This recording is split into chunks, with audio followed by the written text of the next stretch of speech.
welcome back to my channel. When you here, you're welcome. If you're a returning subscriber, thank you so much for always coming back.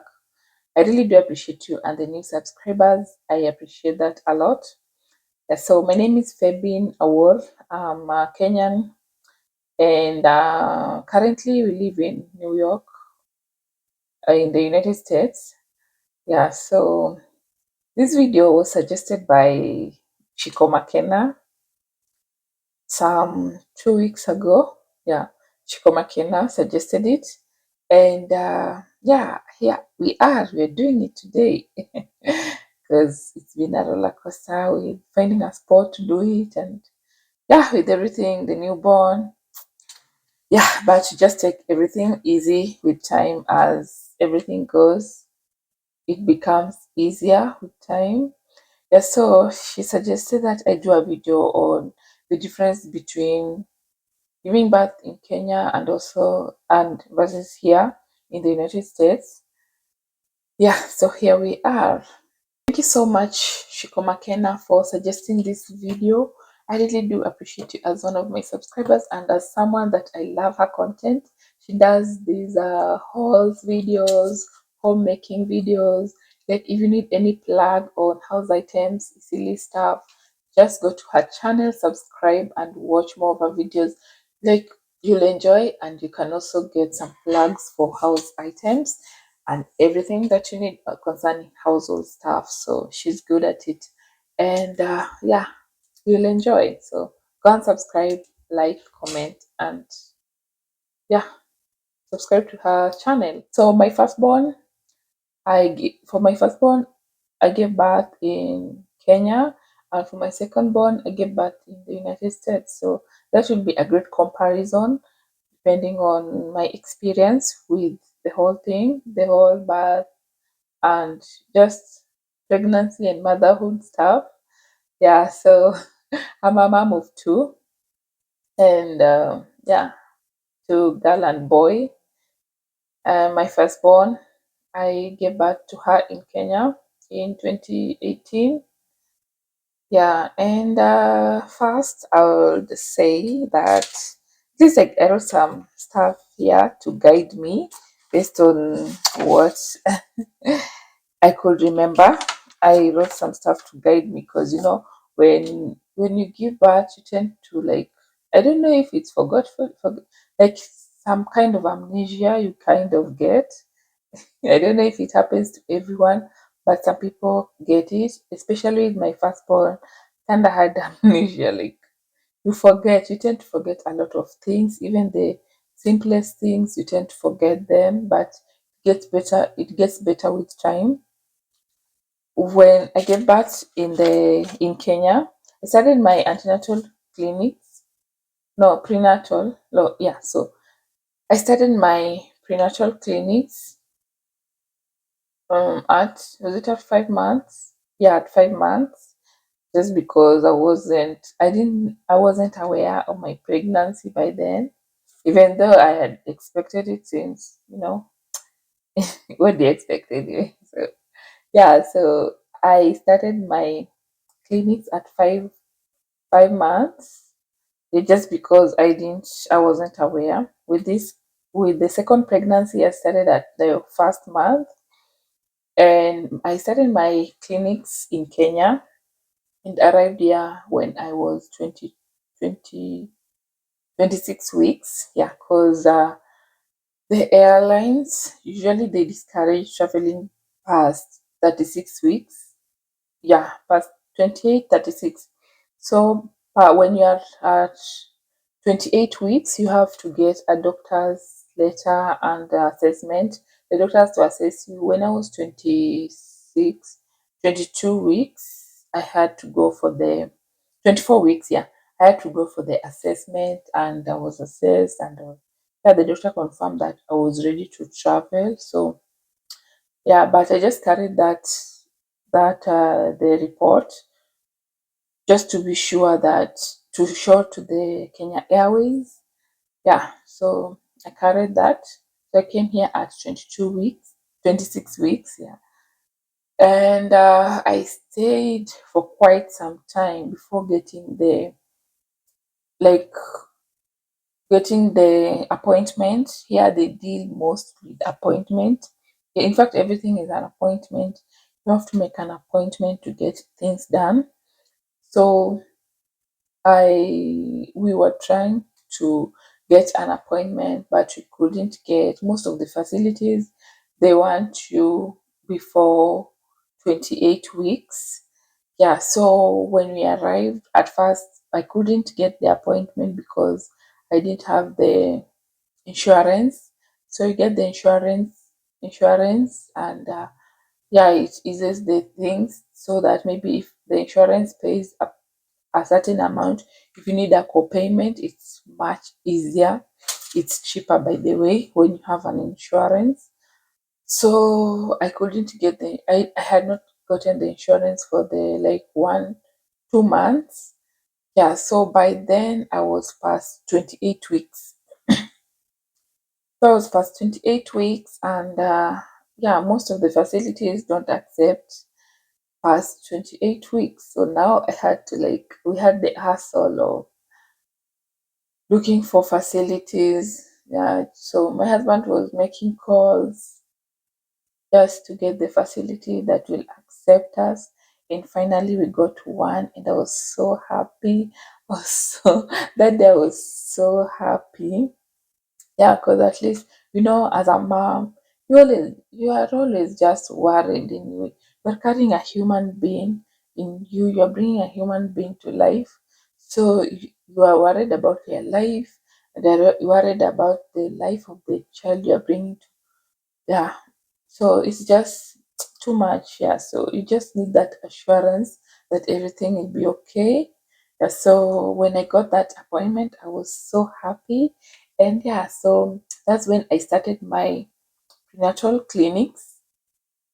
And yeah, so when I went there, by the I realized that they do a lot of tests, and like what was done for me in Kenya, they did just the blood test and also blood type test, the screening for HIV and AIDS, and also, yeah, that was it.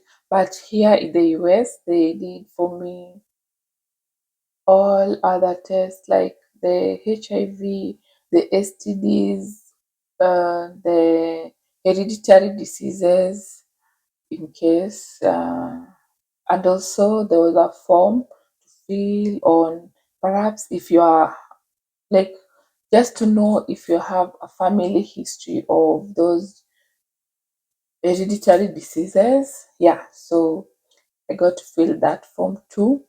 And yeah, so by the time I went, there. There was it? Yeah, we did all those tests, and also in Kenya, they had already suggested for me for this second pregnancy. They already suggested for me the blood glucose test, but I had not gone for it. But I realized that it was so important that I went for it, since by the time I came here, it was quite high. But then I started to monitor what I eat and everything. And then it's like it just came back to normal. And yeah, so that's very important. It's so important that you take care of yourself when pregnant. Just look out for the foods that you eat. Yeah, so that you don't have any other health issues. They're like gestational diabetes. It usually develop mostly when pregnant, because that's the time you crave for a lot of things. You crave for carbs, you crave for, like, you just crave for a lot of sugary stuff.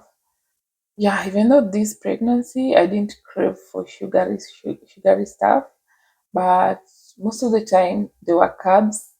Yeah, especially chapati, so, and rice. I love that a lot. Yeah, so you should always just look out for that. That was it. And yeah, that was it with the appointment. And when I got the appointment, now they were like wanting to see me almost every other week, because I was almost giving birth by then.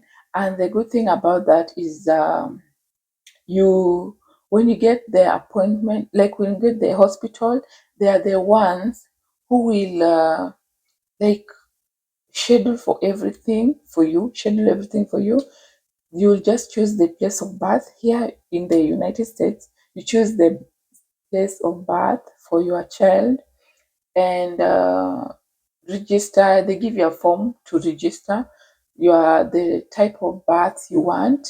There was I was given a variety, like if you want to be, to have a midwife. Is it called? Yeah, I think it's a midwife. And also when you want epidural for your birth, when you want the water bath, when you want natural bath, yes, like they just give you all those options, but they also encourage you to depending on your health situation, they encourage you to go for, like, they don't like force you to do it, but at least if you are good enough, just go for the natural. But if you feel pain and you want to ease the pain, they suggest for epidural. But it also depends with you, because everything here you have to sign to, so they know, yeah, like your consent was sought first before they agree to do anything. So oil in Kenya, uh, there wasn't much of options given. The only options, the most option that was given was CS. And also that was because by 39 weeks, the my baby had not turned her head, yeah. So sorry, yeah. So by 39 weeks, my baby had not turned her head down. So they were thinking that maybe if by 40 or 41 weeks she has not turned her head, then we will consider the CS. But because in that situation, definitely no, you need a CS. But any other options, no. It was just the natural or CS. Yes. So the day of the delivery came, and remember, all these appointments that I was going, I wasn't asked for any financial stuff. They just sort it out with the insurance people, and then if you need anything to pay, is when they bill you. They bill you to pay. But if they don't need, maybe by the time when I was going for that kit, for the blood sugar test kit at home, that's when I co-paid. That's the time I co-paid. But the other stuff, I guess they sort it out with the insurance, and then if in case you need a co-payment is when they bill you too. But then I wasn't billed by then. But in Kenya, every appointment you go, you have to pay. But if you're going for the government hospital, by the way, it's always free. And if you're going for the public private hospital, but private private hospital, but without insurance, you have to pay. But if you have insurance, you don't have to pay unless you are co-paying. On the day of delivery in Kenya, on the day of the delivery, have I didn't have any pain to suggest that I'm on labor. The only thing that told me that I was in labor was when I saw blood, and that's when I told my husband that we have to go to the hospital. And when we went there, I didn't have the pain still. So they did induce me, but it wasn't they did the catheter induced. I was induced catheter method. Yeah, so it wasn't that painful like the one you get the water. I hear that that is so painful, but I haven't tested that, so I can't tell. But that one that I was induced was so good. I love that. Yes, so not that I love don't get me wrong. Well, giving birth is not a joke, so I will just prefer that. Yeah. So not that I love it. I will just prefer that over the other induced that you get the water. Is it the water drip or what is it? I don't know. But yeah, so they induced me, and I labored for quite some time. And here I started laboring. Imagine my due date was on 6th May, and that's the day my labor started. It started early in the morning, and it progressed.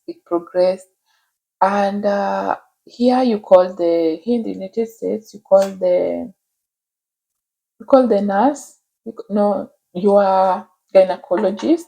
I called my gynecologist, and then they talked with the midwife. That's when they, like, my bed was already booked because they knew that I was to give birth on 6th. So my bed was already booked, it was there. So I called, and then they told me that don't hurry coming. The best thing is just to monitor how the pain comes. So you have to monitor, and when they become progressive is when you go like 5 minutes apart. Yeah, that's when you go. And it also depends with the distance from your place to the hospital. So my place to the hospital is just like 15 minutes drive. Yeah, 15 minutes drive. So it wasn't that far. And yeah, so you just call, and that's when you go, because they have everything ready. So you just go, instead of going until waiting until it's late, and now you go to the emergency. Yeah, so that's what they told us to go when they become progressive. But in Kenya, I just had, when I saw the sign, I just had to go and wait at the hospital, because there, the hospital that I gave birth to, it's a fast step. Like, it depends with how who who is like who is giving birth at that time. You might be like 5 or 10 women giving birth on that day, but you have like maybe one person goes in before you. So yeah, you might arrive different times, but one person goes in before you. So yeah, so you just have to be there and wait. Yeah, and that's another thing. When I was there, like, you are assigned your doctors, midwife, like, and the person will be taking care of the child. Yeah, so that one was kind of amazing. And while in Kenya, I we were many women at that facility. So just one, was it two doctors, or I think there were two or one. But yeah, just one is there. That one is, it's one, just one of them is the one helping you to give birth, and the nurses to help you around. Yeah, so yeah, but here they assigned you, and they are written, like, they have a cupboard over there where they just write your name, the room, and the doctor in charge, the other doctors coming in to check you, yeah, to monitor you. And also, when I arrived there, I was immediately checked and put into monitor, like, just to monitor the heartbeat of the baby, and the labor kick, like, frequency, laboring frequency, so that, to ensure that the baby is not tired. Sometimes you might just be there. In Kenya, like in Kenyan, we were just told to, like, just walk up and down. You just walk to ease the pain, to speed up the delivery process. So you just walk. Even here in the United States, you are given the option to just walk around, but then there are more other options. Like, they told me to uh, take a warm bath, bounce on the ball. I wish I couldn't, because the pain I was feeling, I couldn't bounce on that ball. Didn't even want to. So yeah, you just walk around, bounce on the ball, take a bath. But in Kenya, I didn't experience that. So we were just walking up the stairs, down, around the hospital, and finally, when the time to give birth came, you just give birth. Here in the US, it was quite different, because I had the midwife, I had the nurses, I had yeah, just all those other medics. Yeah, there were different medics around, and even when my husband had left for home, because that day he had the option to stay, yes, but then giving birth is not that. It's an emotional process anyway. So someone is not like that emotionally stable. You just can't just let them witness it. Yeah. So and also he had to take care of Ariana. So since the child is not allowed in, so he had to go back home, and I was left with these other medics. The midwife was there, and they were helping a lot. They were just saying, "Give me like you're pampered, kind of pampered, because they tell you, let us know when you're feeling pain to apply for you the pressure. Let us know when you're feeling pain to rub your back. Let us know when you're feeling pain to help. If you need any help, just let us know so that we can help you in any way."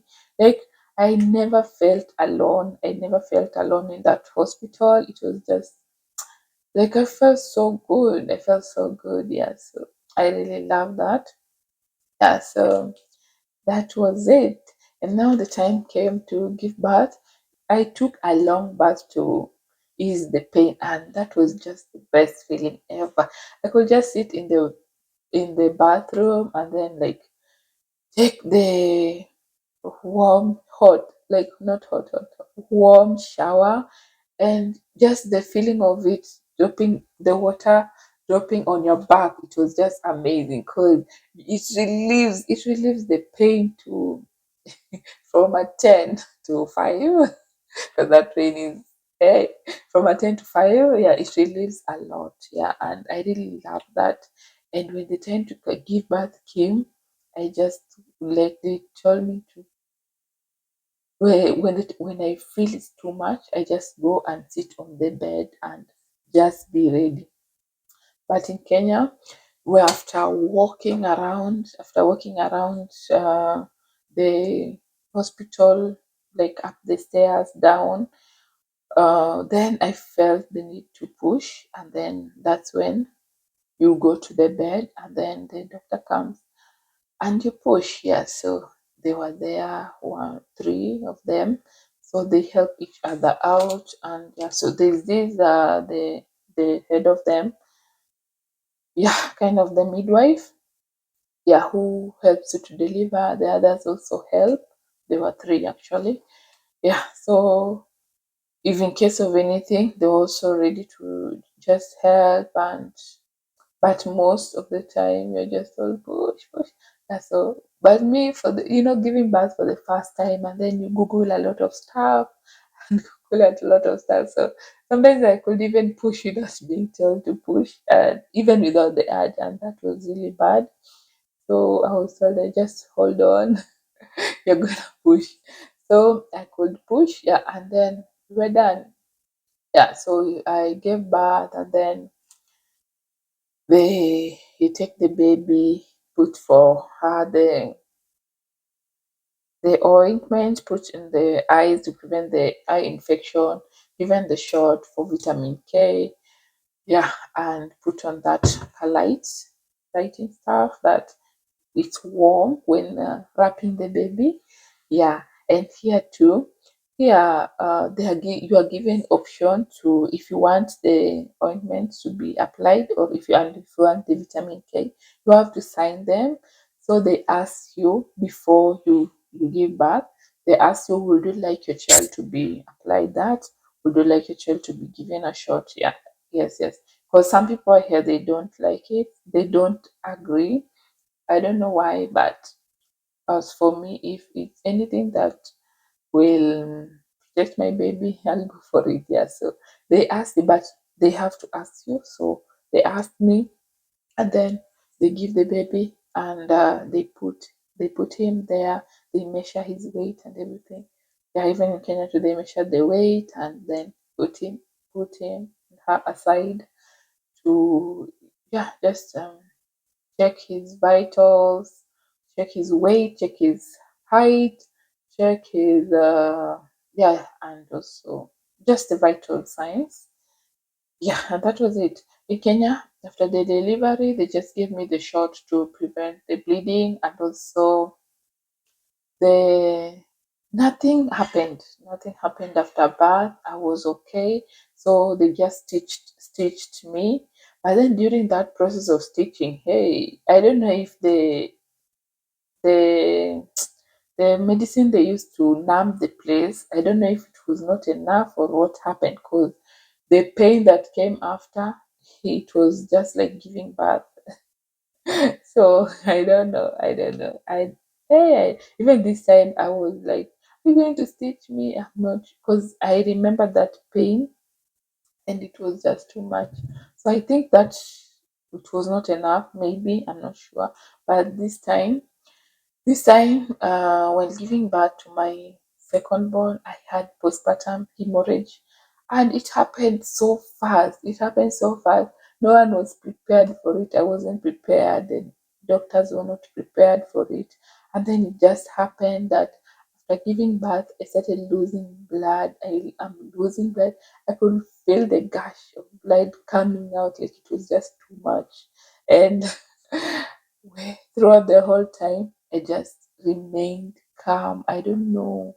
I don't know how it happened, but I was just so calm about the situation, because I could see, like, then ran, like, the midwife was there. They're calling each other. They wrote code blue, code blue, code, yeah, code blue. And then the other medics came in, and just everyone else coming with this and that stuff just to help around. Yeah, so, and I didn't feel alone, and tried I tried so much to stay awake, because I didn't want to just close my eyes. I was looking at them, I was looking at them like, I just want to make sure that everything is okay. So I had lost like 3 liters of blood, and I needed some blood transfusion. And when they brought the blood, I had to sign my consent, like to sign to show that I'm receiving that blood and I have agreed. Because those, yeah, the ethics and everything. And yeah, they gave me the blood transfusion and other medicines to prevent the blood bleeding, and also the shot. And finally, the bleeding stopped, and I was so grateful. I was so grateful, thankful for God for everything. Wow, because I couldn't have done it without.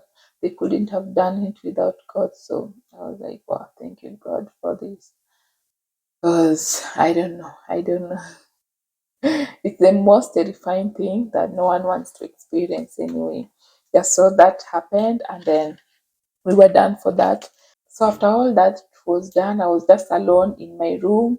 They remember the room that, yeah, they had booked for me, so they book for you, and then you stay there alone and with the medics. And if your family comes to visit, they come to you. However, while in Kenya, I there's the rooms where the hospital that I gave birth. I know that the other hospitals that are, yeah, you have to cash out a big money, like a lot of money to get your room, alone room.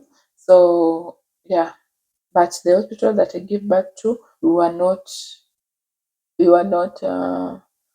no one, like, I was in the room with other moms. Yeah, I was alone, but then you're not feeling alone, because the midwife is still there, other medics are also there, the nurses at the on duty are there. If I needed anything, I just press the bedside bell. Is it a bell or a what? But you just press it, and then the nurse at the front desk will just ask you what you want, and then you will just say, I need this, I need that, and they, like, the person in charge comes. So with the baby, I was like quite tired, and they just helped me with the baby. They took him to the nursery. They just having him so that I could get at least sleep for 3 hours. Then they bring him back. Yeah, so that was really good because I was feeling so tired after that. Yeah, and then they brought fruits, and yeah, you get to just get your energy back with the foods. Yeah, while in Kenya, the hospital that I gave birth to, they were not that luxury stuff.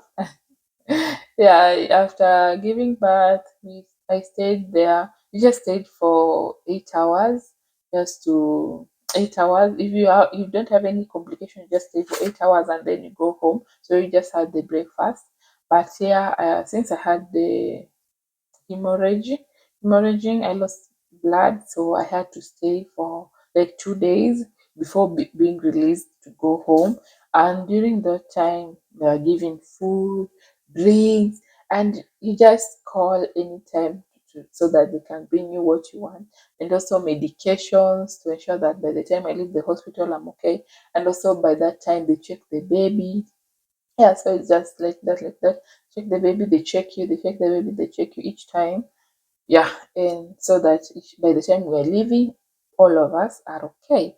And when the time comes to leave the hospital, by the things that I went to the hospital, like in Kenya, I had to carry my hospital bag, and I had to use the things that I carried. But here, I carried the hospital bag, yes, but I didn't use the things that I had carried. I found out that we were being given at the hospital. They gave me like everything I needed. They gave me my the mommy essentials and also the baby's essentials. So by the time we left, we had used just that and not mine. So I was like, oh, if I knew, I couldn't have carried all that because I carry a whole suitcase, a whole suitcase, and I didn't use anything. Yeah, so except the clothes that I changed.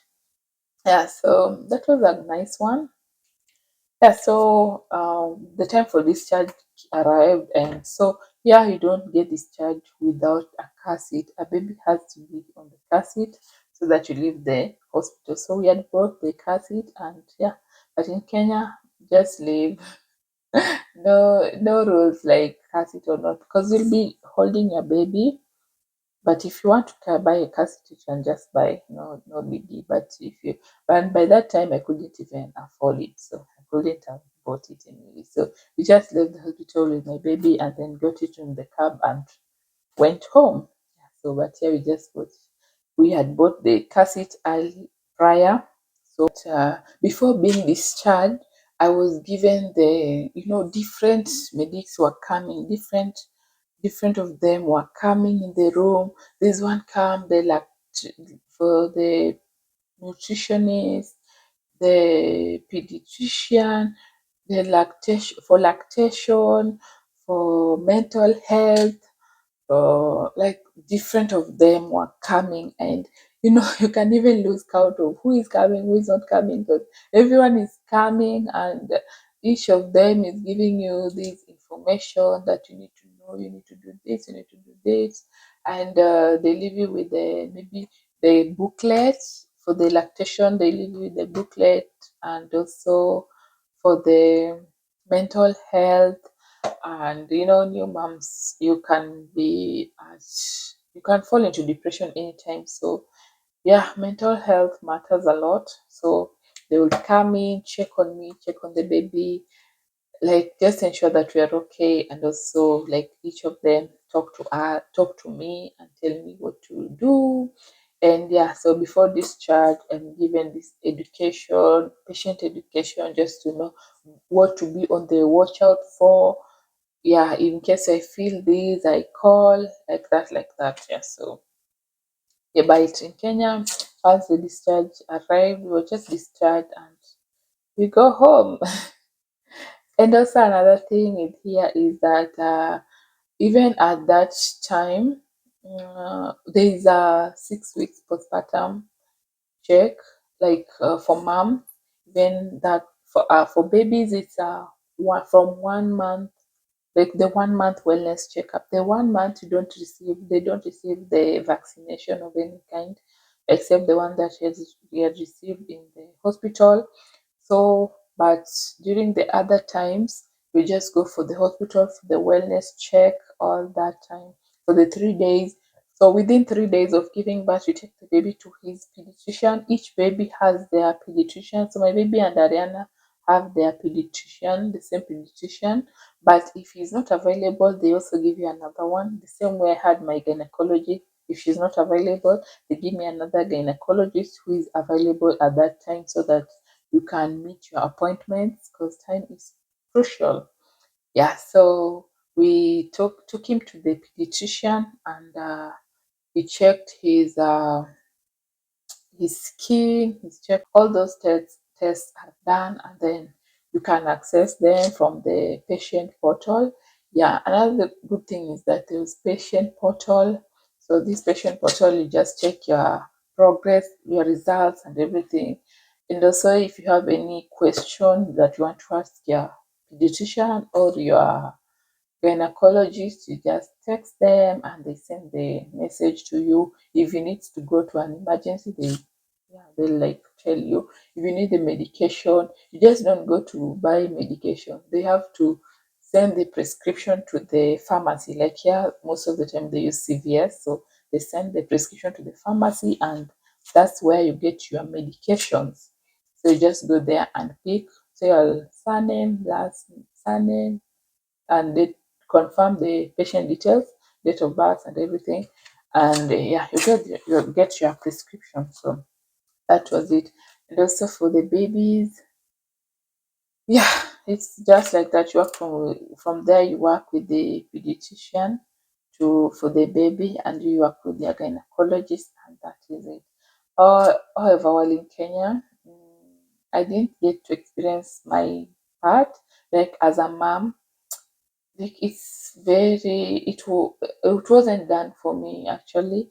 So the much emphasis is on the baby. Much emphasis was on the baby just to ensure that the baby is okay. But even when you go home, you're just told that check out for this.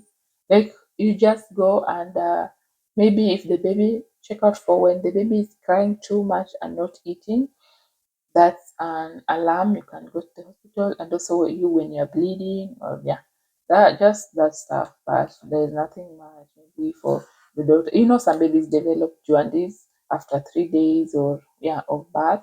So some mothers cannot know. So if you don't know this and you have not gone to the hospital, you can't tell.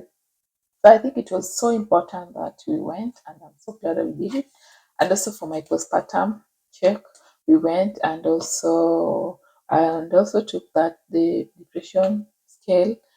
Yeah, because sometimes at first time maybe you can feel the joy and everything, and then later it gets too much on you, and you feel depressed. You feel some days it's just not easy and you feel so bad. Yeah, so it's always good to check on moms too, because moms, if a mom is okay, she can definitely take good care of the baby. Yeah, so that was it. I hope I haven't left anything. I hope I've covered everything because wait after yeah, so nah, I have covered everything actually. I don't see anything. I don't see if I have left anything. Actually, I have covered everything. Yeah, I've covered everything. Yeah, but if you have any question, just let me know down in the comment section below. So I really do appreciate you for watching this video. Yeah, come back for more. Like, comment, subscribe, and don't forget to like. By the way, don't forget to like. But if you have any question, comment down below and I'll be answering it for you. I'm so glad I finally get to do this video. It's been so long. Yeah, and I'm so happy, just so grateful for my subscribers for engaging me. Thank you so much for always being here. I really do appreciate you. Like, comment, subscribe. Bye bye, and let's meet in another video. I could be your sunshine.